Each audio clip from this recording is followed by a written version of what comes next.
payer. Et après, Oui, donc puis c'est non, pour mais ça alors, qu'elle est...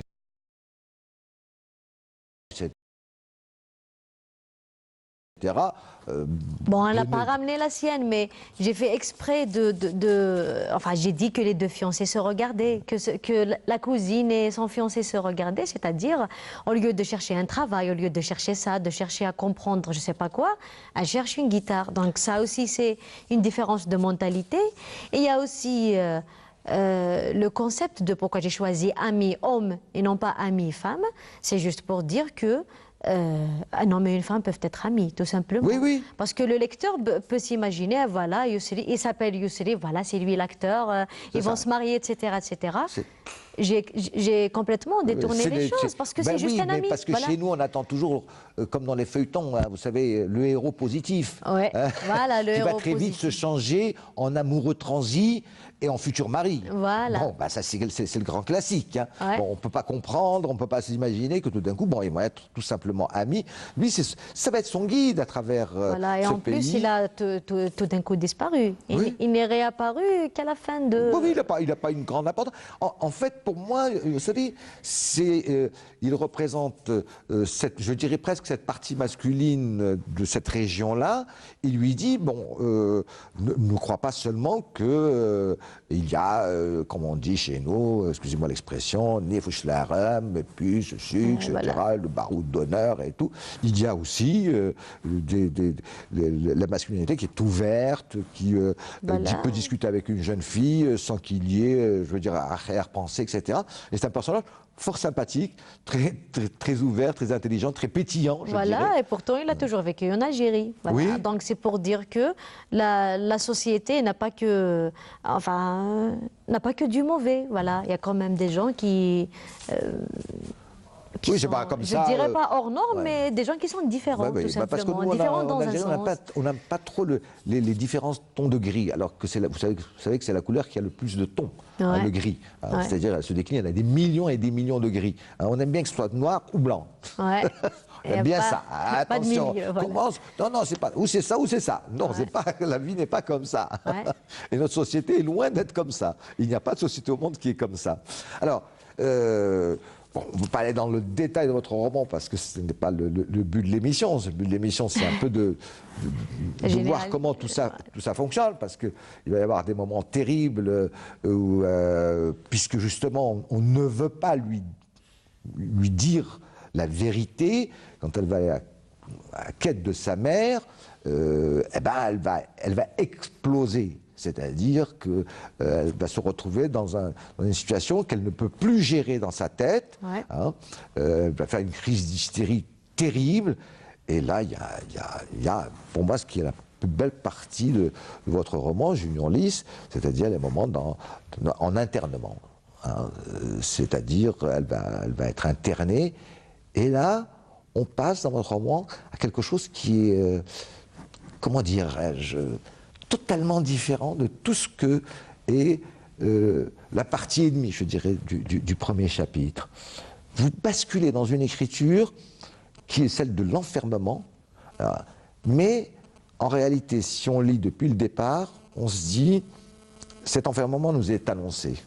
Puisqu'il commence par une nuit glaciale et froide, et une solitude terrible.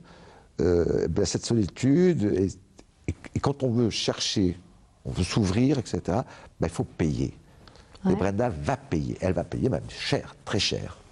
Ah ouais, on dit en quelque sorte que pour se retrouver, c'est vrai qu'il faut aller quelque part pour se retrouver, mais on ne se retrouve qu'en étant avec soi-même. Donc en quelque sorte, cet internement, vous pouvez dire, je reviens toujours à la société, comment elle est et tout.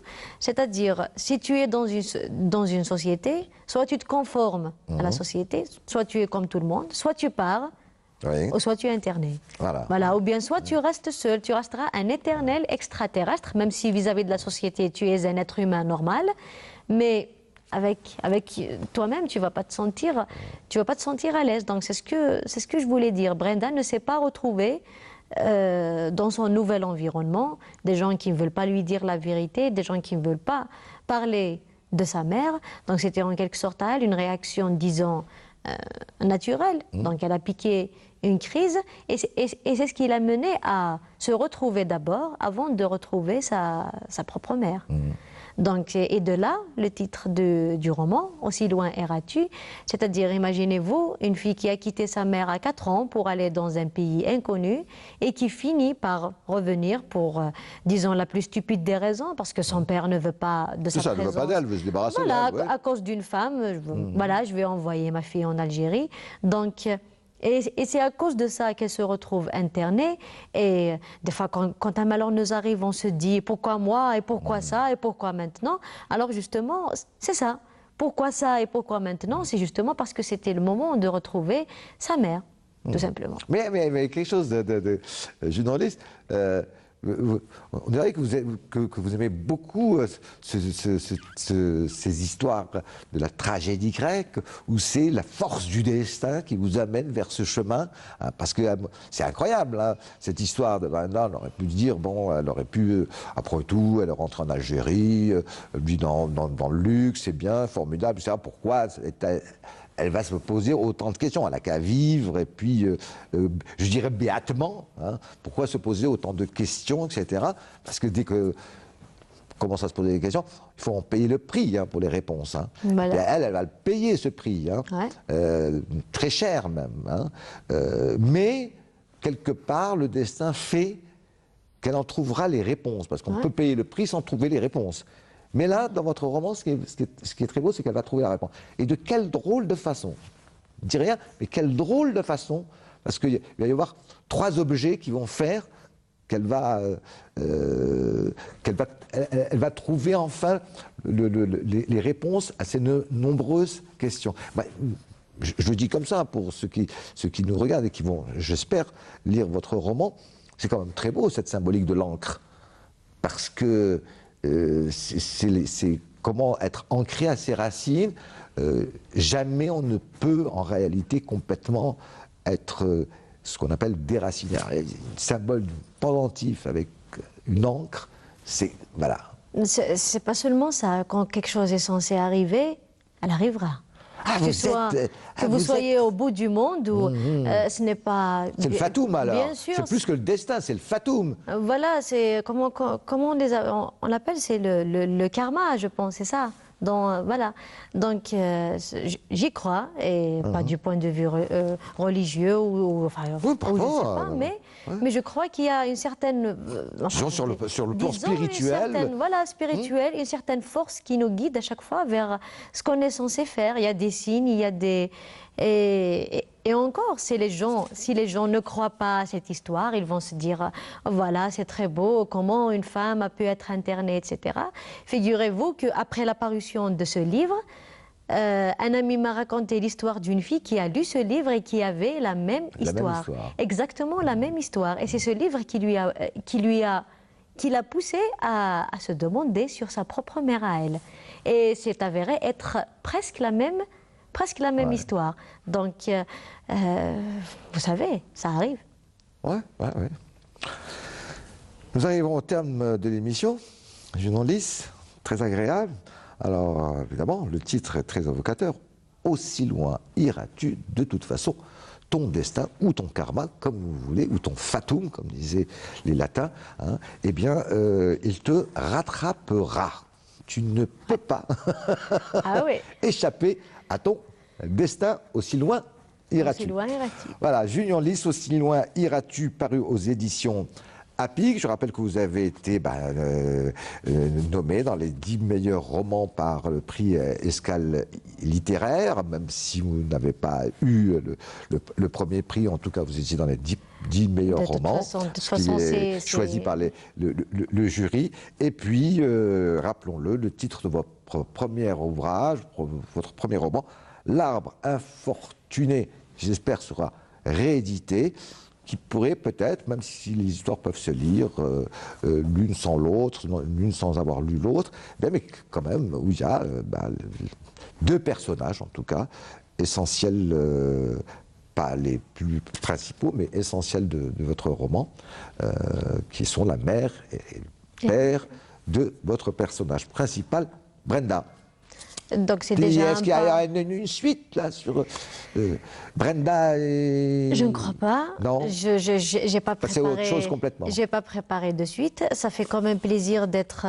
Enfin, c'est un pas pour moi d'être sélectionnée par un jury, même si j'ai pas eu le prix, mais ça m'honore quand même. Et pour la suite, je ne crois pas, malgré que. Quelqu'un m'a déjà proposé, il m'a dit, on fait souvent une trilogie, c'est-à-dire 3 romans. Oui, c'est pas obligatoire. Hein. J'avais pensé à une idée, ça tourne autour des Grecs justement, parce que que je vous avais dit. Là, je suis une grande admiratrice des mythologies et la mythologie grecque en bien sûr, particulier. c'est pour ça que vous avez choisi Junon, hein, parce que Junon, bon, c'est en latin, mais en réalité c'est Héra, la femme grecque. De Zeus. Voilà. Ouais. Donc, que vous citez dans votre livre à un moment donné. J'ai décidé de donner une petite place à la poésie, voilà, parce que j'envisage de lire l'Odyssée parce que la mythologie grecque, j'ai déjà beaucoup lu sur ça, donc je dois quand même lire l'Odyssée pour avoir la plume littéraire, quoi. L'histoire d'Ulysse. La plume, poétique. Voilà. Je veux quand même intégrer un peu de poésie pour Homère, vous allez carrément vers Homère. Ouais. C'est bien ça. On apprend du meilleur, non? Voilà. L'Odyssée, c'est l'histoire évidemment de ces voyages extraordinaires de Ulysse. Mais vous savez pourquoi on appelle ça l'Odyssée? Pardon? Est-ce que vous savez au moins pourquoi on appelle ça l'Odyssée? Non. Parce que le véritable nom d'Ulysse en grec, c'est Odysseus. Ah, d'accord. Voilà, merci pour l'information. Voilà. Donc, pour l'instant, ce n'est qu'un projet. Mais... écoutez, non, mais il faut le concrétiser, hein, et vite. Ouais. Hein. Voilà. Allez. Junon Lys, merci encore une fois d'être venu sur le plateau d'Expression Livre. Je rappelle le titre de votre ouvrage, Aussi loin iras-tu, et c'est paru aux éditions APIC. Merci à vous de nous avoir suivis pendant cette heure. Je vous donne rendez-vous donc à la semaine prochaine pour un nouveau numéro d'Expression Livre. Bonsoir à vous. Bonsoir chez vous. Restez bien calés dans vos fauteuils pour la suite des émissions de votre chaîne préférée, Canal Algérie. Allez, à la semaine prochaine. Même jour, même heure, et même punition. Hein. Allez, bonsoir.